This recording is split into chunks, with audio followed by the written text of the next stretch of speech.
Punten. Mangga. Assalamualaikum. Waalaikumsalam. Sampurasun. Sampai Orang mah ada ngaganyal ieu kan hate we. naon gitu. Kieu tanya. Nah heueuh gitu wa, lamun di imah aya patung, eta malaikat anu arek mere rejekinya. Balik deui cenah. Sieun. Teuing sieun ting kumaha eta teh? Eta lamun ngaranna ka sieun. Heeh. Lamun hiji jelema boga ka sieun, boga ka wani, boga ka hayang jeung boga ka mung. Tandana eta makhluk teh boga naon? Boga nafsu. Boga nafsu. Lain malaikat boga nafsu. Henteu.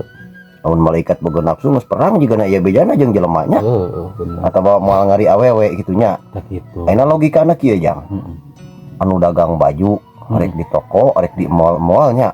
Eta majangkeun bajuna dina naon cing? Dina patung. Dina boneka, dina patungnya. Laku teu dagang jang. Wah, laku. Menang duit, menang rezekinya. Dipake dahar anak pamajikanana, dipake nyakolakeun, dipake ngajikeun bener teu?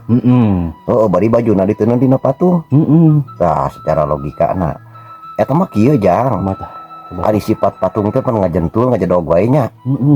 Lamun urang di imah ngajentul ngajedog wae jiga patung, ngudud ngopi. Tah eta jang nu ngajauhkeun kana milik jeung rezeki mah. Anu kudu dibuburak mah patung nu eta. Lain patung anu ngajegir menang nyeunang jelema anu karitu. Bari na ge da aing ngaranna musyrik mah lain ukur ka patung, arek ka batu, arek ka tangkal cau ge disembah mah ke urang kekeh. Jadi musyrik nya.